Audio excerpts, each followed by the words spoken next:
Today's story is about something so absurd, so petty, and so unbelievably ridiculous that you might think I'm making it up. But I promise you, this actually happened. See, our HOA had a decree, not against loud parties, not against leaving garbage out, not even against unkempt lawns. No. They had a rule against sidewalk chalk. That's right. The little colored sticks that kids use to draw flowers, hopscotch squares, and smiley faces? Strictly forbidden. It sounds petty, and it was. But this rule came to a head during the pandemic, when kids were cooped up, desperate for something fun to do, and families just needed a little joy in their lives. That's when our HOA decided to flex its power and crush that joy. But you know me. I wasn't about to let that stand. And the revenge I came up with? Let's just say it left the HOA with no leg to stand on, and brought the entire community together in the process.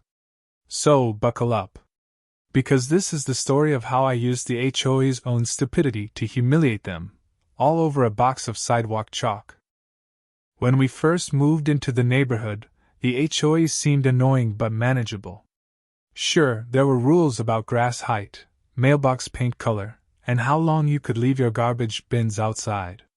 But compared to horror stories I'd read online, it wasn't too bad. Then I learned about the sidewalk chalk ban. It was buried in the bylaws under temporary defacement of communal property. Essentially, the HOA argued that chalk drawings lowered the visual standard of the neighborhood and could be offensive or disruptive. Yes, you heard that right. According to our HOA, a rainbow drawn by a 5-year-old was disruptive. Most of us ignored the rule. Kids drew hopscotch, parents wrote cheerful little messages like, "We got this," during the height of the pandemic, and honestly, it was one of the few things that brought joy to our quiet, lockdown street. But then came her. Every HOA has that person. The one who actually enjoys writing violation notices and measuring grass with a ruler. In our neighborhood, her name was Martha.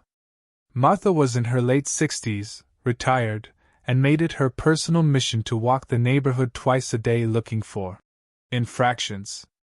She was the self-appointed guardian of standards, and she took her role more seriously than the actual board.